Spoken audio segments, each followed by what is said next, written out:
But as African American people, we have to vote with our viewership.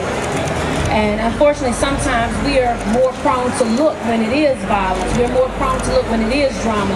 We're not supporting the shows that are wholesome. We're not supporting the shows that are, have good moral values. We want to see mess. And so we as African American people don't realize our power in the marketplace, because we have the strongest hand in TV because we buy more products than most people. We're very visual people, and we will buy a car, we'll buy some clothes before we buy a house. Now, y'all know that, that's the truth. But instead of us saying, hey, we want our people to look like this, we want our women to be portrayed like this, we want to see craziness. On my show, the ratings go up when there's a fight. No one's tuning in for the, if it's not somebody, reading, you don't want to see it. And like she said, we've got to have more Shonda Rhimes, we've got to have more Lee Daniels, we've got to have more people of color in the back room telling our stories, because there's not enough real packers. There's not enough people out there saying, I want to do the editing. Everybody wants to be in front of the camera. And thank God I've had the fortune of being behind the camera and in front of the camera. And when I was behind the camera, I was working with Toya. It was my objective to show her and Tiny in a light that was positive. And people said, that won't work. But it was the highest rated show on BET. So when we set out to make our people look good and we set out and we support it, it comes to fruition. But we have to support one another and stop tearing each other down as black women, because we just, everybody up here, it's not sometimes the majority coming for us, it's we come after each other. True. And this is a job. Speaking of the Shonda Rhimes and the Lee Daniels, who are your role models that are on television right now?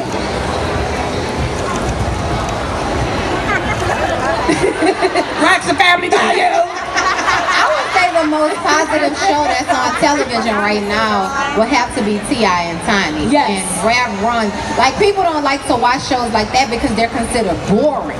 Like, they're like, oh, that's boring because they're not fighting and tearing each other down. They're showing family values, and people don't appreciate that.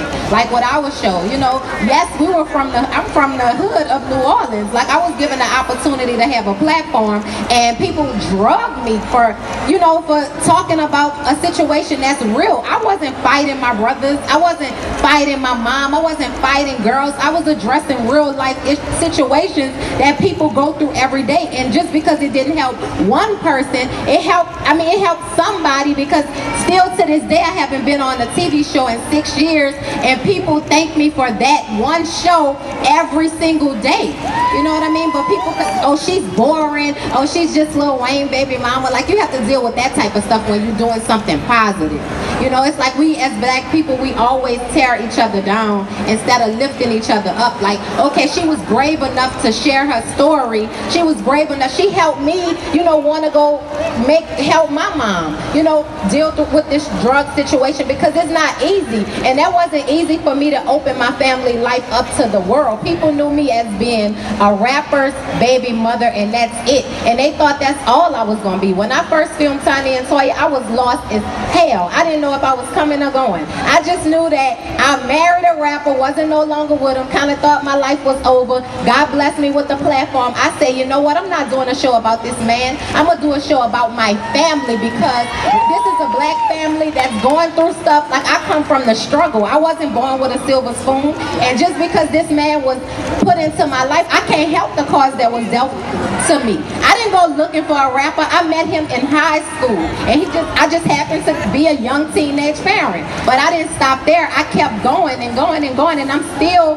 going and creating a name and a brand for myself. And I'm trying to keep it positive as I can. I'm human. Yes, I fuss and get into it and clap back on Instagram every now and then. But however, overall, I'm a good person, and I represent positivity, and I love to uplift people, as much as I can. But I just hate to see how black women look on reality TV. It's all about fighting each other and tearing each other down. I just feel like we gotta change that. Well, let me ask you, with you all being on television, being these strong African American women that we watch every week when their shows are on television, how can you change the perception of the black woman on your show due to the editing and the editing processing? How can you do that? Like it's crazy because when the cameras are rolling, your emotions, like all these different things that happen, you can't really control how you're gonna react when you put in certain situations. But it can happen one way and you guys will see it a totally different way, and you judging us off of something that it didn't even happen how you saw it. You know what I mean? Like, for instance, I'm gonna give you guys a perfect example. I filmed a show called Untying a Knot last year. I was going through a separation with my husband and the whole hall pass thing came up. Honestly, the hall pass thing and me saying he don't listen and follow rules, that was two totally different conversations that they put together and made me look like a complete ass. But you know, I gotta take that because I decided to sign up for this show and this is what comes with the territory. So everybody tearing me down, okay, I'm the hall pass girl, but in reality they don't know what really took place. Like, you only know from a 15-second, a 20-second clip, but that is not the reality. That's what the production company put together. That's not really what happened. Thank you so much, Toya. Gosh, you said everything I wanted to. It was like you lifted a burden off my chest just now. Let me ask you all this. Cardi, how real is reality television? Listen, you're not gonna put me in trouble with Mona Scott, cause she cutting me a check. You know what I'm saying? She cutting the check and I signed a contract, man. But, listen, you know what I'm saying? Some things is a little bit funny. You just gotta, you know, like, it's just like you gotta learn things, you gotta observe things. I observe things, and I know some things is going to be edited. So when I do perform, when I do be on that camera, I make sure that what I say is something that you just can't mix it up. It's something that you can't edit, like you cannot finesse it, like you're not gonna try to play me. And you know about that question that you asked, about how it makes African American women look. I just don't like sometimes how the audience be trying to be fake. Like I see a lot of comments like, damn, look how they're making our African American women look. Look how they're making our urban women look. And it's like, but why y'all fronting like y'all not going through this in real life? Yeah, because we presented it doesn't mean that y'all not going through it. So none of y'all bitches ever fell in love with the same nigga? And that is why I love Cardi B. So, like, why y'all fronting like y'all don't have the ratchet aunt or the ratchet mom? Like, why y'all fronting like, niggas cheat and we take them back? Stop trying to say, look how women be fighting for our men. Yeah, that's what we do in real life. That's what you be doing. Don't act like only us do it because it's on a platform. Stop lying. Like, stop trying to make it seem like, oh, this is the, they make African American women look bad. But that's how sometimes we act, and it is what it is. It is what it is. Sometimes though, one thing that do bother me is how these white producers, they just be pushing it. They just be pushing it. Like they will make us like, oh, they black, let's have a dinner with them. And in the dinner, we're gonna serve them fried chicken and mac and cheese. That's not all that we eat. Like in the beginning, when I was filming for Love and Hip Hop, they wanted me to come on some, oh, my name is Cardi B and I'm a bad bitch. I don't talk like that. That's not my attitude. So don't try to make me look bad because that's what you think a black woman or an urban woman would say. I don't say shit like that. Can I piggyback on what? What? Clap it up. Clap it up right now.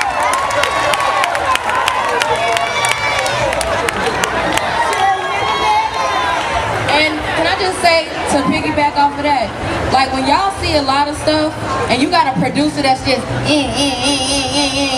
as a black woman, you gonna go off and they gonna capture it, and you might have went off on the producer because he was going off on you. And guess what they gonna do?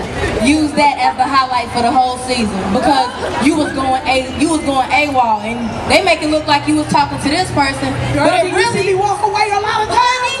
Girl, about to cuss you be like, how did they do that? You be watching the show and you be like, they just David blamed the person right in that position. Like, how did they get there? And y'all don't be realizing that this is TV, okay, y'all? This is for entertainment. That's what you take it as. Don't get on our page talking about, I hate you, I hope you die, I hope you have a heart attack. Well, having conditions that's real, don't do that, because the reality of it is, your mama might be that next lady. Your sister might be that next lady. Your daughter might be that next lady. Well, and y'all ain't gonna have it on TV. You're gonna have it at home where it really hurts. And we really be dealing with stuff. Let's talk about that. Let's talk about the negativity, because me at the radio station, not that I don't love every single one of you all sitting on here, I am a huge Cardi B fan. I absolutely love Cardi B.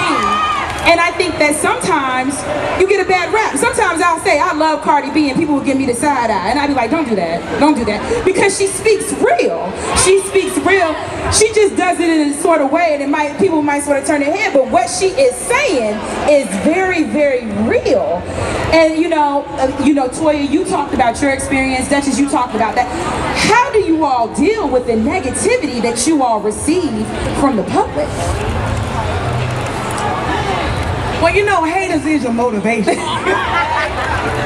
And don't get me wrong, I know every last one of us women up here will clamp down on you on social media because you get so nasty. You guys are so nasty, so rude, so stink.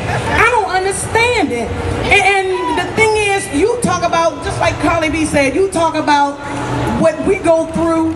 You're going through the same thing. Can I say this? Say it. Lean in. Many of you women said y'all women, and I bet you in your entire life, half of y'all in your entire lives, y'all haven't seen or a doctor or had a pap smear in 3 years. What? Because you call yourself a woman, you call yourself that you are all that you are, but you're not even thinking about your health. You ain't even thinking about your own self, but you're thinking about me. Get it straight. You gotta love them Braxton sisters. Them Braxton sisters keep it all the way real. All the way real. Let me ask you this. What is it that you want to be known for? And do you think that that is being shown on your shows? And if it's not, tell the people what you want to be known for. Well, you know, I want to be known for, first of all, I'm an educated woman. Because a lot of times people saying, they'll say black women aren't this. Well, I'm a black attorney, mortician, author, mediator. I got about 30 jobs. I'm a hard-working woman. So when people look at my show, every season I'm trying to show them something they've never seen. I'm trying to bring on something that's like, wow. She really went and embalmed her body. She did a funeral, but that's my passion. But this year, my storyline was all about, the Million Man March. And y'all didn't see it, but I had an interview and a sit down with me and Louis Farrakhan for over 4 hours. They didn't show that because y'all know the minister is very powerful. Yes. But people say, oh, you want to see this, you want to see that. But then if you don't show them this ratchetness, oh, you boring, she trying to be bougie. No, not everybody turns up the same way. Everybody's got a different way, everybody's got a different journey. So I can't be Cardi B, and Cardi B can't be Miss P. It's all good. I love Cardi B. I love Toya. I love everybody up here. But at the end of the day, I want people to see me as an educated woman who built her success on hard work, sprinkled it with a lot of humility, and was creative, and knew her way around several different platforms. Because I'm trying to build wealth not only for me, but for the next generation. And so I'm not just thinking about Phaedra, I'm thinking about Phaedra's grandkids, great-grandkids, and 200 years from now, what they're gonna be doing and saying. So I want people to look in the history books and see my name, not just in life and style. That's gonna be over. Miss Traci, what do you want to be known for? My philanthropy work. I talk to the teenagers, especially teen moms. I worked with emotionally disturbed adolescents for 15 years, and people don't understand it or knew that. You know, I want people to know that I am who I am, and you can't change me, and I won't change for you, because that's all I can be is myself. Because if you act like someone else, your true form will come out. And when your true form come out, that's when people are like, oh, you fake. Who are you? And I want people to know that I am who I am. Dutchess, what would you like for the people? What do you want to be known for? For me, a lot of people don't know the real me. I'm from North Carolina. I'm a Southern girl. I went to New York to follow my dreams. I graduated from North Carolina A&T, Aggie Pride. Graduated cum laude. And I stopped getting my master's because I wanted to be a tattoo artist. I packed up, I moved to New York. When I got to New York, I worked at several shops before I went to Black Ink. I was a celebrated tattoo artist in Brooklyn, in Bed-Stuy, before I even came to Harlem, before y'all even seen Dutchess on TV. I worked at Black Ink a year before we even got a TV show. So when y'all see this show and y'all like, oh, her success is built off a man, sweetheart, C's wasn't there when I graduated cum laude. C's wasn't there when I was interning for NASCAR as the only black female marketing intern, okay? I built myself and I took advantage of an opportunity, and from that I've created Pretty in Ink, which is here in the city of Charlotte. That everybody here, y'all welcome to come to my business. Come get tattooed, come get a t-shirt, come get a picture. And from my experience on TV, I've come back here and I've become a pillar in this community. Every month we've done charity work in the city of Charlotte. I had a lady, I did 10 ladies from the Center of Hope, Salvation Army. One of the ladies just called me 2 weeks ago. She's now with a full-time job in her own apartment. So the things that I'm able to do here in my community off of this platform, that's what I want to be known for, not for the drama, because I will cuss you out too. But every woman in this room will cuss you out if you cross them the wrong way. Let's be very clear. Miss Cardi B, what do you want to be known for?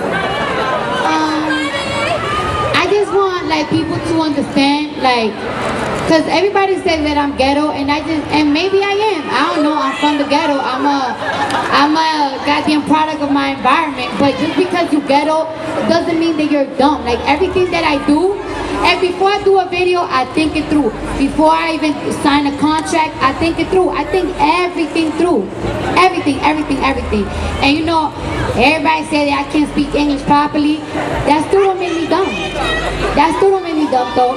Everything, I think it through. If it's not gonna make me money, I don't even waste my time. And you know, I see a lot of girls that be like, oh, why? I see a lot of people that comment like, why do y'all want to be like Cardi B? I don't feel like people want to be like me, and I wouldn't even tell a girl to be a stripper. My younger sister, she's not a stripper because I told her like, yo, you wanna strip, and one day you can make $2,000, and one day you're gonna make $0. Don't follow my path because it worked for me. Follow what's gonna work for you. Like, don't follow me, follow you, little bitch. Like, and I hate because I'm a feminist. Like, the reason why I be telling girls like, fuck niggas, do what you gotta do. Yo, if you got a body, make money with it, do whatever the crap you wanna do, because at the end of the day, I hate because I say that, because I've been through things. I dealt with broke niggas and I end up with nothing. So I hate when I say that. People be like, oh, like you fucked your way to get to the top. That's not true. I didn't have sex with Mona Scott. And I didn't have sex with my 3.5 million followers. I didn't show them my vagina so they could follow me. Very true. Very true. There's not much you can say after Cardi B, boy. Miss Toya Wright, what do you want to be known for? I want to be known for, being a hardworking woman. Like, people automatically say that you got what you got because of Lil Wayne, and you wouldn't have nothing because of if it wasn't for Lil Wayne. That's not true. But